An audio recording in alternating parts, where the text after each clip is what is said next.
and welcome from Toronto. I am finally back in the city. It's sunny, a little windy, but summer is finally here and I'm really excited. We're taking the sunlight and enjoying my morning coffee in the balcony because it is pretty rare. We recently got an espresso machine, so I've been loving coffee in the morning before heading to the gym as a pre-workout.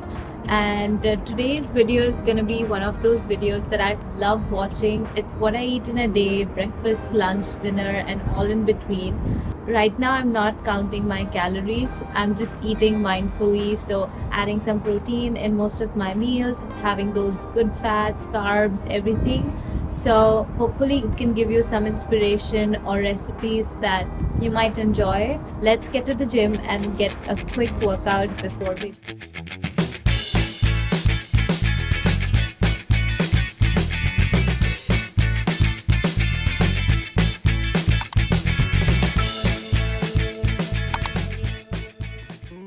So I'm back from the gym. I took a shower and now I'm making breakfast. If you know me or if you have watched any of my videos before, you know that I generally make eggs for breakfast. It can get a little boring if you eat the same thing every day, so I try to make it interesting by adding some vegetables or different kinds of cheeses.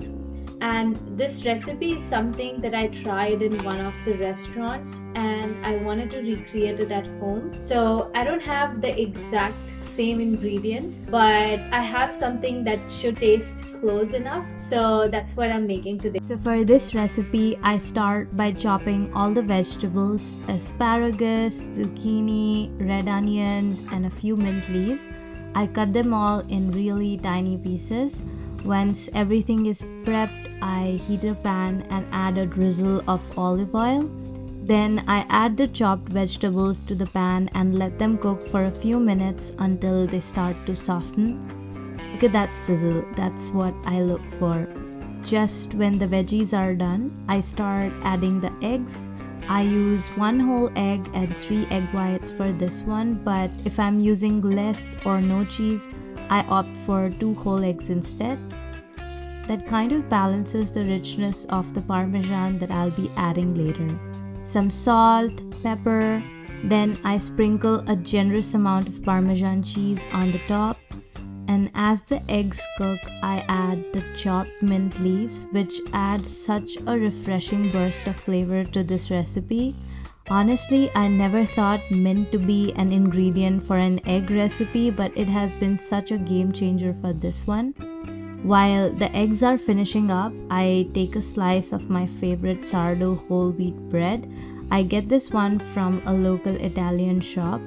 This bread is almost impossible to slice perfectly with the knife that I have at home, but I love it so much. It's perfectly sour and the crunchy texture it adds is so good. I toast it in the same pan to keep things simple and avoid using extra oil or butter. Finally, I plate everything together. I place the omelette on one of the toasted bread and finish it with some sliced pepperoncini. This is also something that I get from the local Italian shop. Trust me, the combination of pepperoncini and mint leaves are the absolute stars of this recipe.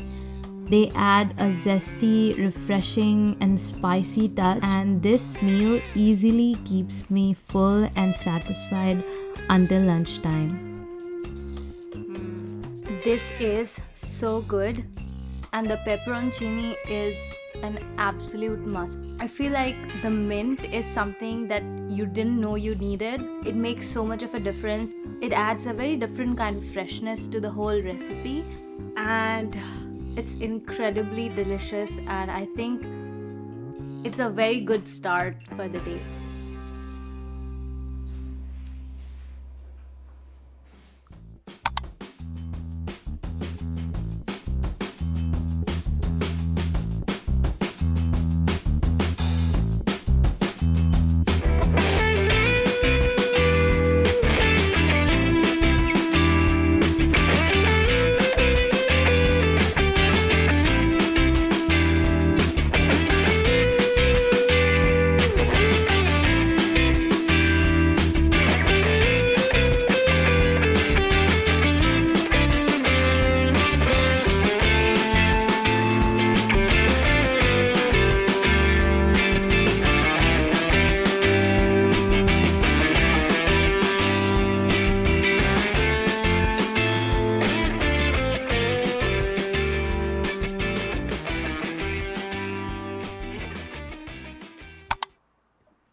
So for lunch today, I'm making rajma chawal. Growing up, I remember lentils and rice being a daily staple after school for lunch, and somehow it has stayed that way for me for most days. For rajma, I start by chopping some onions and tomatoes. I also add a green chili, of course. I should be blending them for a better taste, but finally chopping them works too. I heat a pan with a few grams of ghee and cumin seeds, letting it to crackle before adding some chopped onions. I cook the onions until it starts to change color. Then I add a spoon of ginger and garlic paste. After a few minutes of it cooking, I add the chopped tomatoes.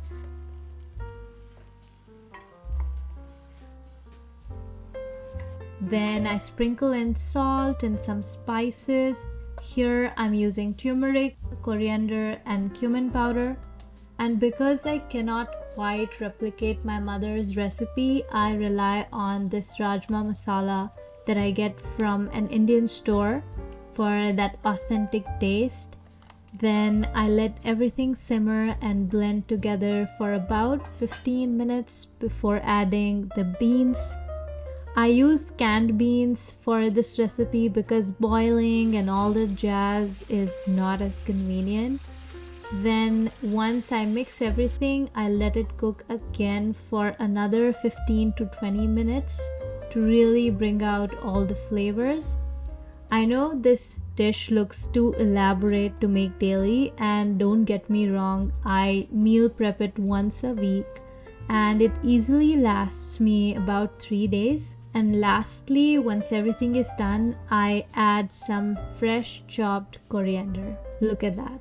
I make rice almost every day, so microwave is my best friend for that. It is the easiest way to cook it. For veggies, I chopped some cucumber and sprinkled tahini all over, which by the way, I absolutely love with cucumber. Plate it all. I just add a bed of rice, beans of course. Today I also had some leftover guacamole, so I added that too. I am also adding some yogurt because who doesn't love dahi with their rajma? My dish can never be complete without some fresh chopped coriander leaves, so coriander leaves of course. And this is my rajma chawal, or as I like to call it, my Indian chipotle bowl. Bon appetit!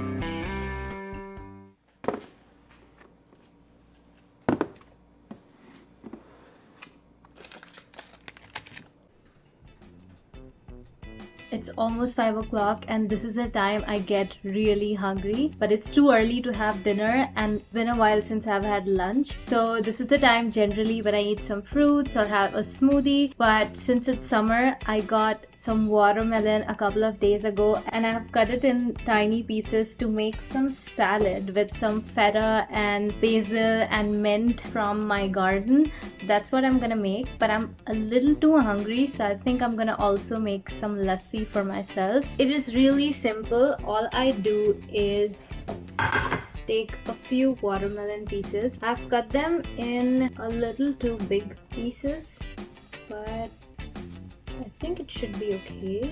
I think the basil really adds a very different kind of flavor to this. And more than a salad, this tastes like a mocktail. Just gonna add some mint. I'm gonna crumble some feta.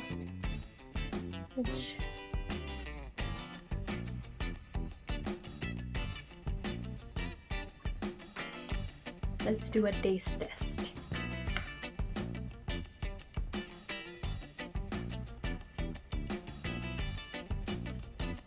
Big chunk of feta.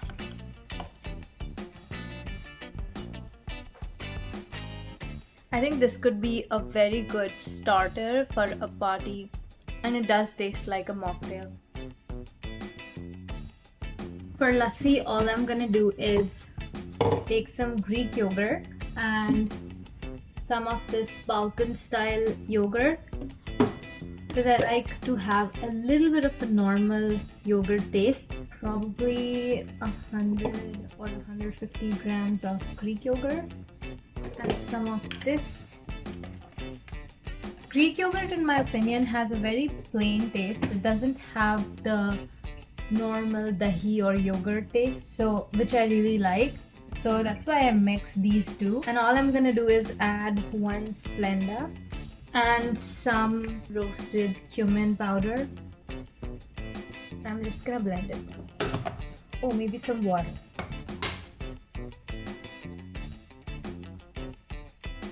This is one of my favorite drinks. It is so easy to make, it's delicious, it's refreshing. Oh yeah. And it should have about 15 to 20 grams of protein. It is finally dinner time. Ashwin has already marinated his chicken for his dinner. I am gonna be having a simple roti with paneer, but I'm making beet roti. I already grated the beet that I got from the farmer's market today, so that's prepared. Microwave the paneer for a couple of minutes because if we keep it in the fridge, it's very hard to scramble it. Just gonna mix some whole wheat flour with the beet to make a dough.